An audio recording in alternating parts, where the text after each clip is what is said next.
So, welcome to today's lecture on textures for dealing with medical images, and what we will be discussing is quite interesting in terms, because these are the first few elements you would be using for doing an actual image analysis.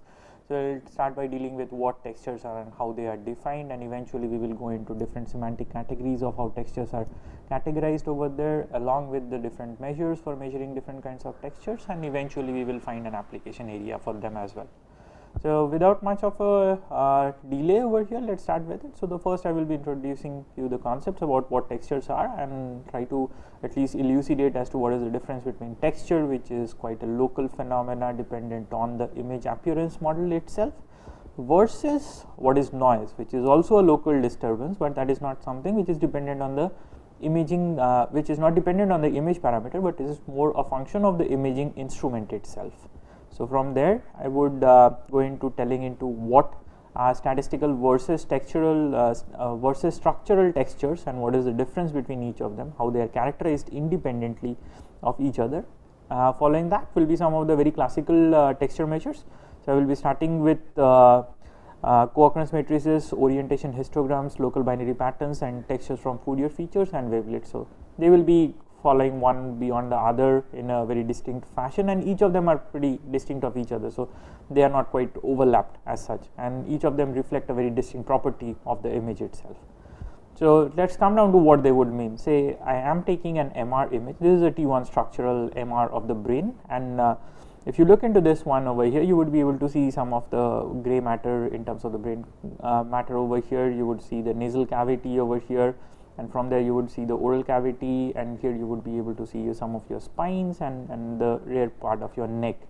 So, the concept which comes down as to over here, if you look carefully into each of them, then you would see that locally they exhibit a different kind of a pattern, which is not just a distinct gray level. So, all of them share almost a similar kind of gray levels, but then the amount of variation and how these variations happen locally is what makes it distinctly different from the others one over there. So, if you are looking at a part of the brain over there, you would see that the kind of textures is where you have most of the part which is in white, and then in some parts you have these kind of black ridges, which are the ridges and folds within your brain over there.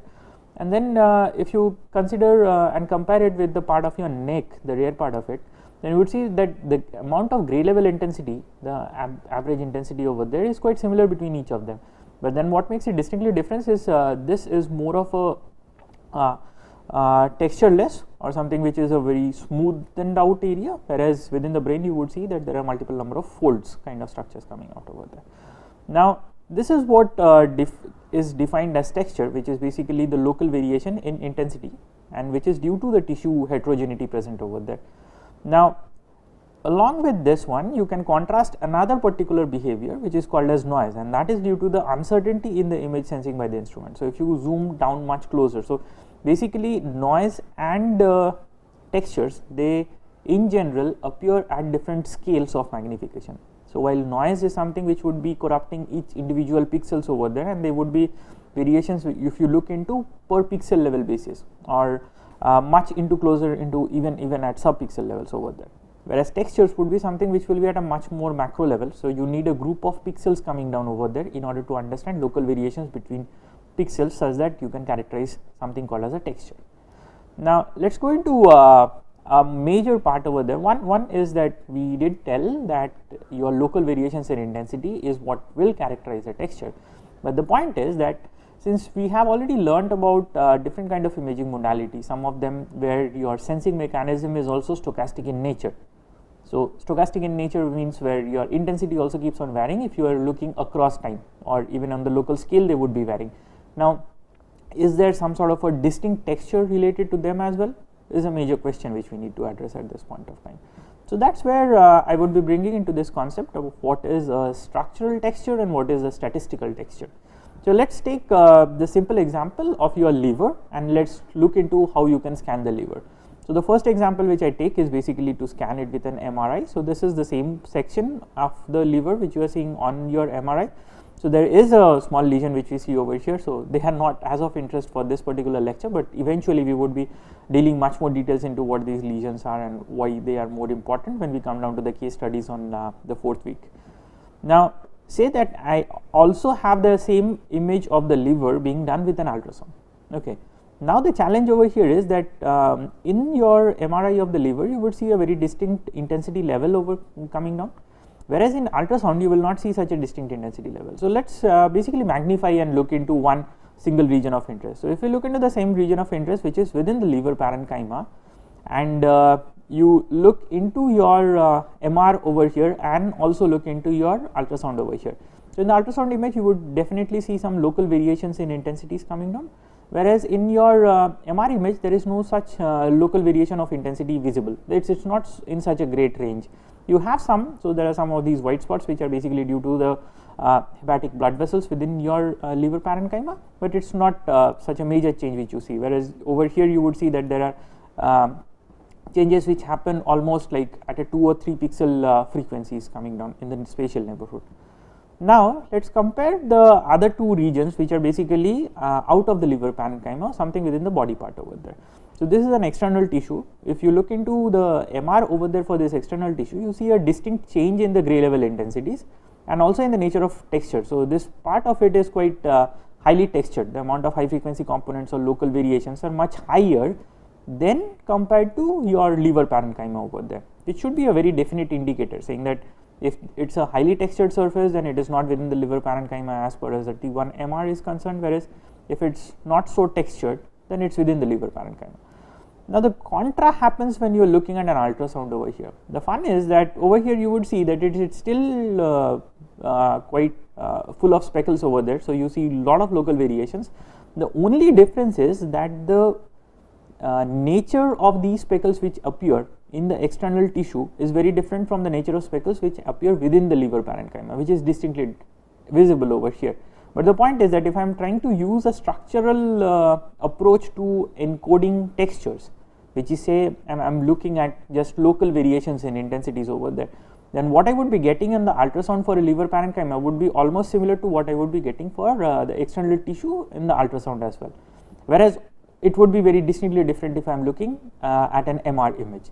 Now this is where you need to be very careful about choosing what kind of a descriptor you are going to use when you are going to segregate for each of them. So descriptors for tissue characterization, these descriptors for segmentation problems, they are very much dependent on what kind of a modality you are using and what is the nature of local variations which distinctly guide that modality, whether you have a structural variation or whether you have a statistical variation on textures. And that brings us to the point that we need to very clearly understand as to what are the family in which we can define them. So if you look at textures, they are broadly classified as structural and statistical. So within the structural family, the first one comes down a local binary pattern because it looks into the local variations over there. The next one is obviously Fourier coefficients, which come down from the family of Fourier descriptors as well.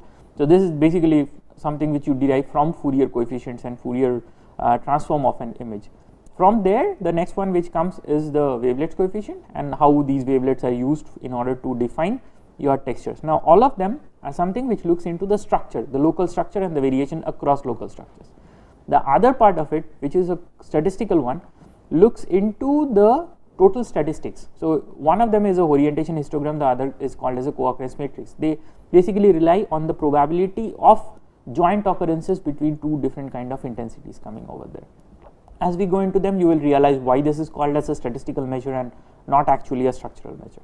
So we start with the most unique, the most recent one which happened in this history. So this is a particular contribution which is very recent in terms of, is from 2006, and the amount of contribution it has, the impact it has across the community is actually immensely large. So let's look into this first family of descriptor which is called as a local binary pattern. So I start with a very practical example. So say that I am looking at one particular location X, and over there I consider a 3×3 neighborhood around that location. Now if this is what I observe on this 3×3 location over there, so this at this particular point where this arrowhead is pointing, if you take a neighborhood of 3×3, then this is the kind of structure you will be looking over there. So on this neighborhood, the central pixel which is in yellow over here is actually the intensity present at that particular location X, and all of these are its neighbors. Now these neighbors are basically encoded. So what we do is we generally follow a clockwise encoding scheme where you start with this particular location as the first element of this clockwise encoding, and then you keep on following along this way to get down the rest of the elements. Now we define another sequence over here which is called as a binary coder.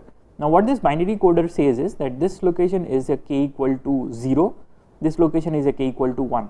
So the value over here is called as gk, which is the gray intensity value. This central value over here is called as gx, as in over here. So if the value of gk is greater than or equal to gx, then you substitute a binary code bk is equal to 1, otherwise you are going to put it down as 0. So basically if you have the same value as the central pixel or a greater value, you have a, you say that it's true, or the otherwise it's a logical false which you are going to substitute. Now from there what we can do is we can efficiently generate a small pattern which will have 8 elements from this surrounding neighborhood, which encodes into something like a 8-bit integer number. Now corresponding to this bit pattern, since there are 8 elements over there, so obviously you can generate an integer coming out of it, and say this one is called so if you have this sort of a pattern, then obviously the value is 254. Now great, it goes down good. Now one of the challenges which we face over here is pretty interesting. Say that this person was rotated a bit. So every time you are not going to live quite outright straight into your MR machine, and now you had just tilted your head a bit. Now once you tilt your head a bit, as such nothing in your anatomy or physiology is going to change.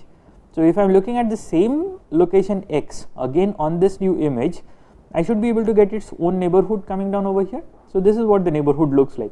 But now interestingly look over here that my k location for 0, which is this first location over here, now got replaced by this number called as 6 intensity. The next one got replaced by 10. So it's as if there has been a 45-degree tilt over here. So correspondingly, if I try to generate the binary code over there, this is what I would be getting down. Okay. Now this comes down to a value of 127. Now look into something quite interesting over here.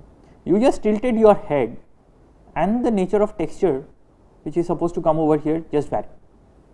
Now this is something which can actually cause a great amount of trouble to most of the problems which we are trying to solve. Like it's not going to be a solution, it's actually going to be a problem which is much more deeper in a sense itself. So now the question comes, is there a way out? And apparently it looks like, since you have a binary bit coding over there, you can actually find out a way in order to make this rotation independent. And how we do it is quite simple. So what you can do is that every time you get a byte code, whenever you are generating this bit pattern over here, you can actually do a circular shift. So you can do a circular right shift, or you can do a circular left shift, any one of them is possible. So as of now I am over here just doing a circular left shifting completely. Now if I do a circular left shift over there, I would basically be able to generate 8 such possible variations of a code coming down. Now once I generate 8 of these, now one of these values will be uniquely the minimum value. So the maximum value is also going to be unique, the minimum value is also going to be unique. So what we do over here is we just find out this minimum value out of this circular shift and say that that is basically the local binary pattern which is rotation invariant. So this subscript Ri is to denote that it is rotation invariant LBP at the particular location x, and that is the minimum over all of these particular patterns which I can generate.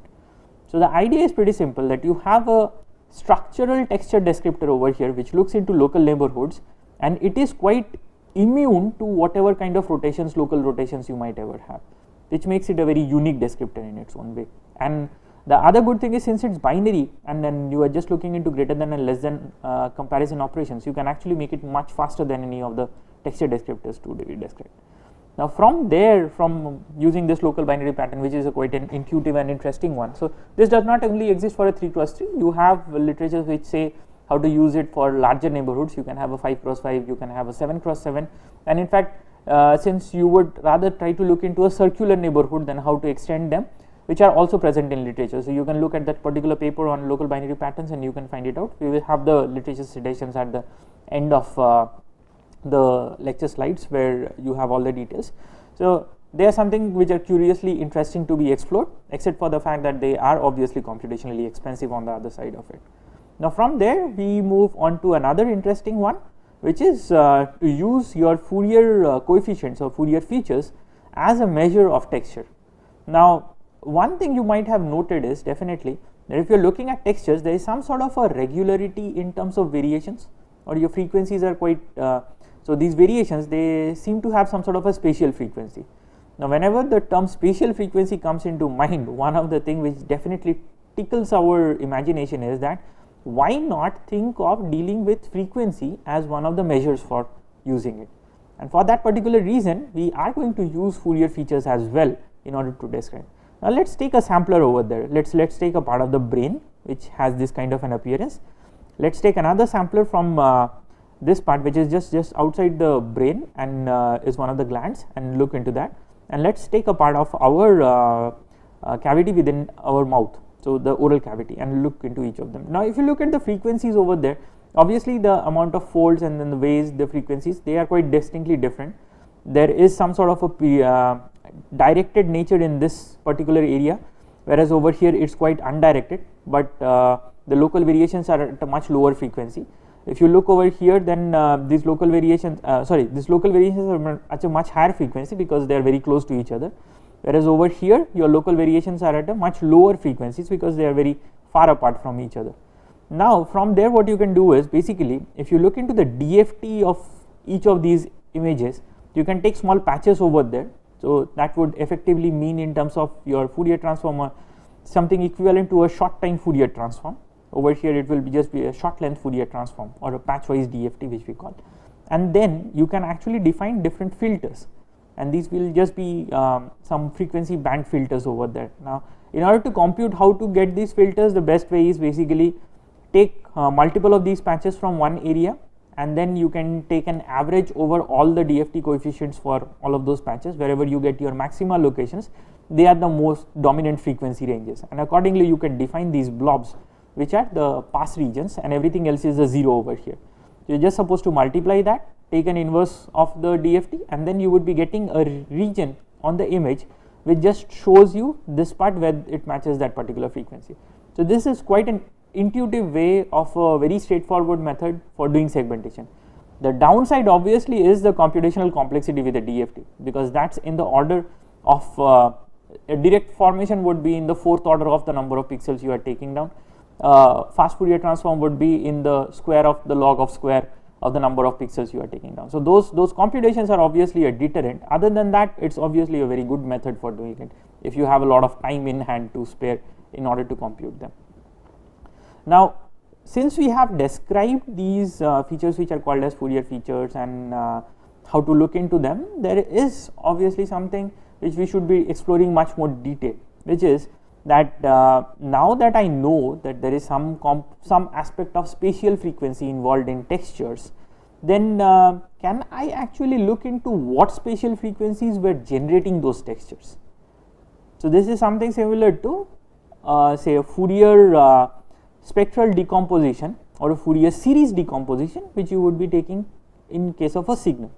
Now say that you had a signal and then you had something, basically a square wave, and this is an experiment all of you would have done in your undergraduate basics over there, so which was basically find out the coefficients and the amplitude, coefficients are the amplitude, so find out the amplitude and the frequencies of all the sinusoids which can be used in order to synthesize this square wave. So from your experiments you remember that basically you need to have infinite number of amplitudes or all the possible harmonics which can go tending to infinity, so that you have the best reconstruction.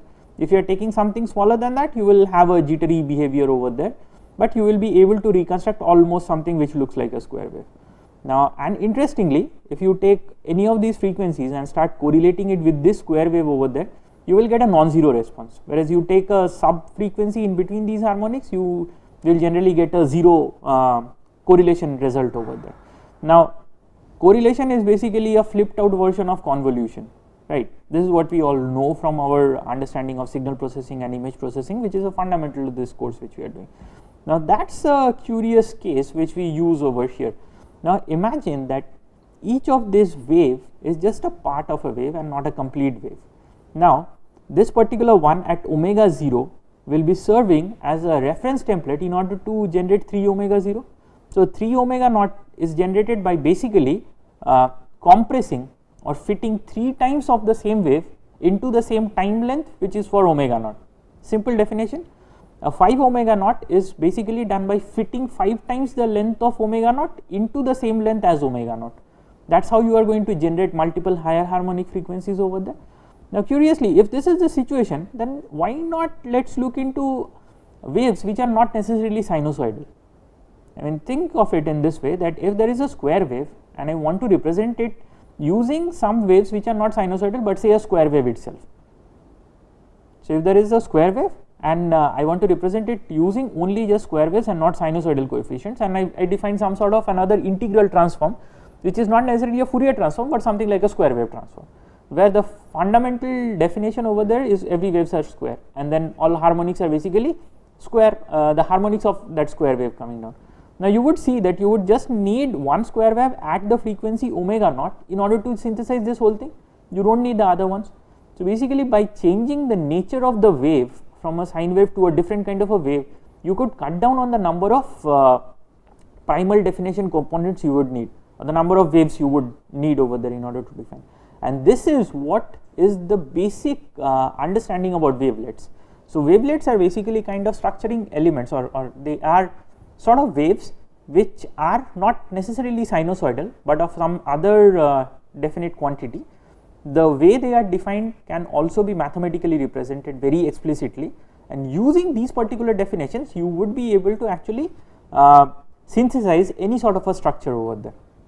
Now the first one we will come down is a very simple one, and one of the most used and very simple to use one, loss mask. Now I start with the 1D definition so that it is easier for you to understand. So what I have done is, over here this is my y axis, is my amplitude axis, the negative part and the positive part all balanced out, and this line is my 0 line, and this x axis is my sample number which would be coming down. So the first wavelet in a loss mask is called as a level wavelet. We are looking at 5 element wide wavelet, and that is why it is called as an L5. Now how it is defined, since it is discrete, you have distinct values specified over there, and the values are something in the range of 1, 4, 6, 4, 1, and this is what the wavelet would look like if I am just going to plot it over there. Now from there, consider that I am looking into another wavelet which is called as an edge. Now this edge, this is the kind of a formation which you would look into them. Now why they get their names are very distinctly interesting, because if you look into this particular kind of a wavelet and you convolve this with another function where you have level shifts, then it is going to give you a very high response whenever you encounter a level shift in your intensities over there. If you are looking into edge, then you would see that this replicates very much a differential operator or a derivative operator. So whenever there are edges, you get a very high response coming out at that region. This is a spot operator, which is something which is if you have a very high impulse coming down, and a correlation is going to give you a very high result over there. For a flat region, it is going to give you a 0 response, because the sum total over this whole thing comes out at 0. Now from there, the other one is called as a wave. So this is in the nature of as if you have a sine wave, and then what will be the response coming down over there. From there, the other one is ripple, which is very similar to a Laplacian of Gaussian, or the second order derivative over the whole image. Now from these, now all of these wavelets are basically defined along one axis, but for us our images do not exist in one single axis, they exist in two different axes, right? It is an x axis and a y axis, and for medical images where you also have a z stacking available, you would be having images which exist in all the 5 axes, all the 3 axes itself. Now the question comes is, can we synthesize higher order filters, say a squared filter, from using these 1D masks over there? And that is actually very simple. What you can do is, you can take a outer product, so take a transpose of one of them and do a cross product with the other one of them. So you can very well take a level transformation on the x axis and the y axis together. You can take a level transformation on the x axis, and you can take a spot transformation on the y axis. Now together what you will do is, if you just do a cross product over there, you would get a square matrix which will look something like this. Now the very easy thing is that if I want to sense if there is a level transformation along the x axis and the spot exists along the y axis, so what I need to do is basically use this particular matrix as a convolution kernel and just convolve with the image. So at all of those positions where I get a high response, that is where you have a level transformation and in the x axis and a spot transformation in the y axis coming down. Similarly, I can define another filter kernel as well, and this kind of a kernel is basically E5T, which is my edge on the x-axis and my spot on the y-axis.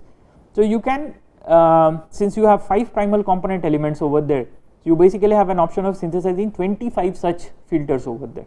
Now all of these filters together is what is called as the filter bank. Each of these is called as one of the wavelets or the mother wavelet for the rest of the filter bank over there.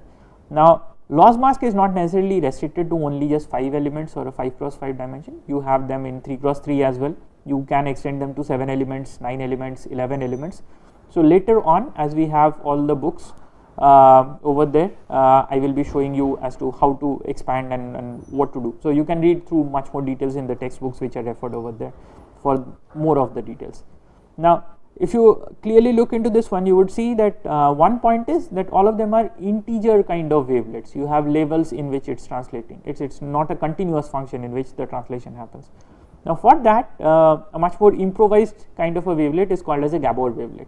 Now over here, if you look, there are a lot of exponentials basically, but there's nothing to be confused over there, because the first exponential over here is something which defines a Gaussian. So it's an e power of minus pi, and there is a x square by sigma square y square by beta square, and on the other side of it is this exponential which also has a complex quantity I. Now if there is a e to the power of I theta, by definition we know that from the Eulerian expansion you would get a sin theta and a cos theta term over there. So this definitely means something which is similar to a wave. Now this part is interesting because this gives you the Fourier fundamental frequencies, and this gives you a damping over the fundamental frequency. So now you just don't have a Fourier wave, but you also have a amplitude envelope on top of the Fourier wave together going down, and everything balanced down so as that the energy over the whole envelope stays still restricted to 1. Now x naught and y naught is basically called as the centroid of the receptive field, or basically the centroid location on which pixel you are going to operate this whole thing, and zeta naught and nu naught are called as the spatial frequency. So zeta naught is the spatial frequency along x, nu naught is the spatial frequency along the y axis.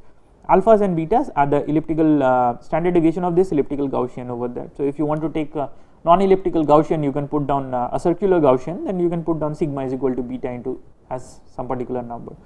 Now this is an example of how these wavelets look like.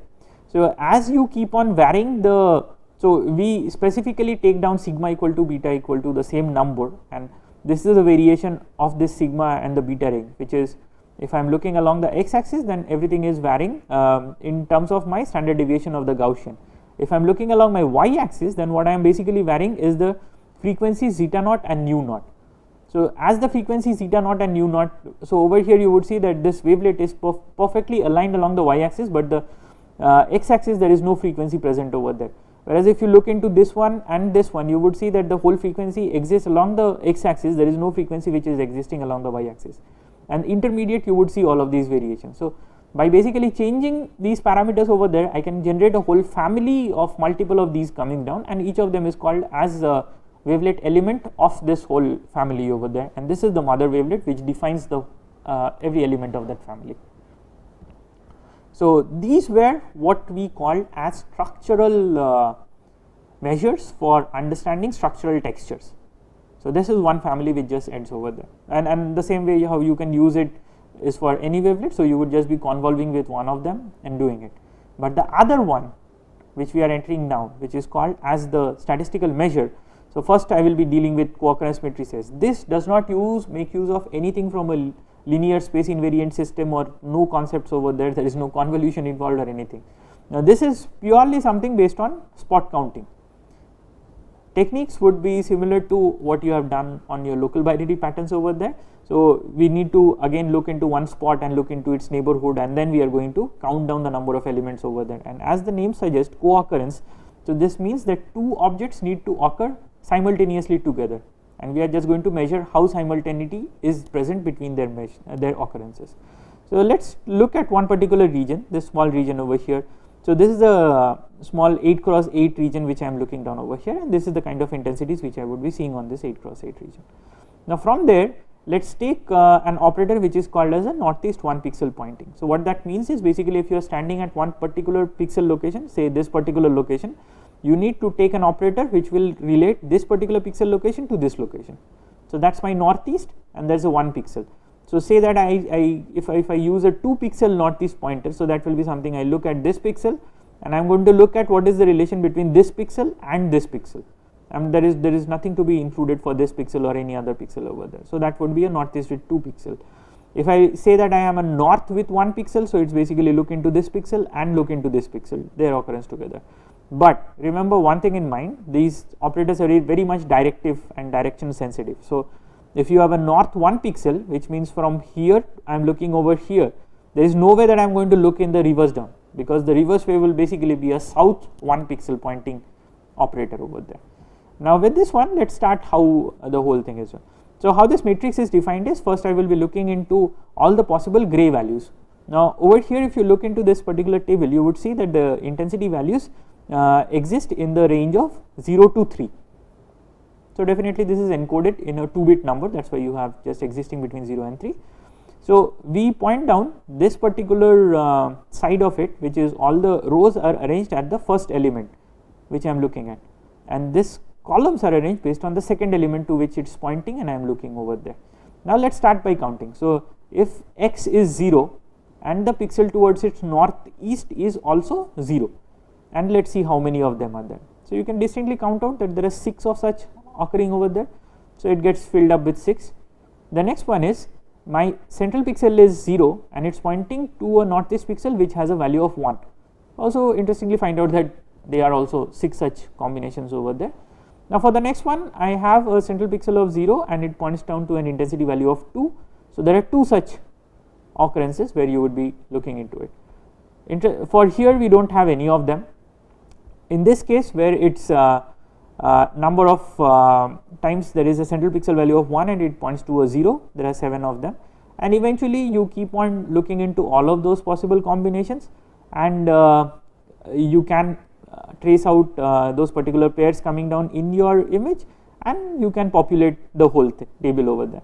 Now it might sometimes happen that most of your table will basically return down a 0 value over there, which is pretty common and there is nothing to be worried about it. In fact, that is something where you can say that it will be textureless.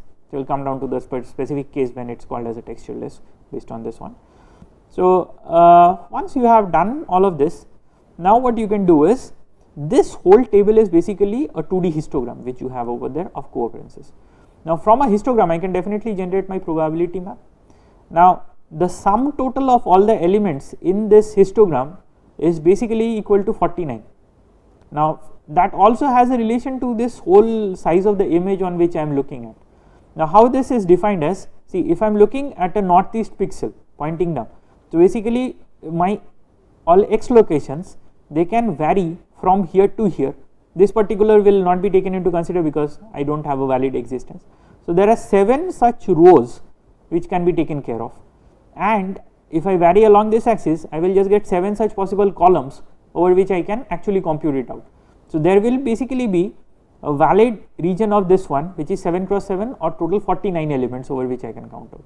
So always remember that the sum total of this histogram should be 49. If it is not, then you need to really revise. There is possibly some amount of pairs which you have forgot to taken down over there. So that's a trick to understanding whether your co-occurrence matrix is perfectly populated or not. Now from there, since we have this probability, and then obviously the sum total of this probability table is going to be 1 by definition of probability, we can find out a few interesting measures. So one of them is energy, which is defined as square of the probability. A and B is basically this combination, 0 and 0 is A comma B. Here for this particular 0 comma 1 is A comma B. Phi is basically the direction at which you are pointing, so over here it is northeast, and D over here is basically the distance over which you are going to look into, so that is 1 pixel. For entropy, it is the standard definition except for that it is over a pair of A's and B's which you look over here because it is a 2D histogram. And an interesting one is contrast. So this is a very interesting measure from the point that you can actually measure whether your image has a high contrast or it has a low contrast or 0 contrast. Now this whole thing would end up becoming 0 if everything is flat. Say all the values over here are of if everything within this patch is ones, all ones, then what you have is A minus B will be 1 minus 1, and for that you will have a probability of 1, but 1 minus 1 raised to any power kappa will make it 0, that's why you have a contrast of 0. So a flat image basically has a contrast of 0. Now similarly you can measure whether you are on a flat image or you are not on a flat image using these kind of things, or whether you are on a highly textured image or not on a highly textured image. So if your entropy is basically 0, then again you are on a flat image. If your entropy is something which is much closer to 1, then you are something which is on a highly textured out image itself. Now from there another short and quick introduction is on orientation histogram. Now what it does is, you all know about these gradient operators and edge operators, say using a Sobel and everything. Now on the Sobel you were finding out the magnitude, but you can always find out the gradient as well. So you basically you take a tan inverse of the gradient, y gradient and the x gradient, so you will get down an direction in which that particular gradient is pointing over there. Now say that you are looking at each pixel over there, and then you find out what is the gradient around all of that pixels, and then you populate that into one particular matrix, which is called as the local orientations in an image. Now from that orientation you can basically create a histogram which is of orientations over there, which is called as a histogram of oriented gradients itself. So basically you look into which direction your gradients are oriented and you look over here. Now interestingly what will happen is, this histogram will be unimodal if everything is oriented along one direction. Now if everything is chaotic and all edges are oriented along different directions, so you will have a very flat histogram over here. So all possible gradients will have the same probability over there. So over here we look into this particular kind of histogram which comes out for this particular kind of an orientation. Now these are quite interesting in order to understand whether your textures are directed or undirected. So whether you are looking at fibrous bundles or you are looking at some scattered masses of tissues. When we come down into more of those case studies, you will see a practical application where these will be used further as well. So from there we are actually at the end of today's lecture. So the take home message is that you can actually look into these two books for more of details. So the first book is basically a book chapter on biomedical image processing, a good review of all different measures, and the second one is a complete text, a full major volume text on multiple ways of handling textures and different kind of texture measures which you can use. So these are two definite reads I would recommend for much more detailing as well.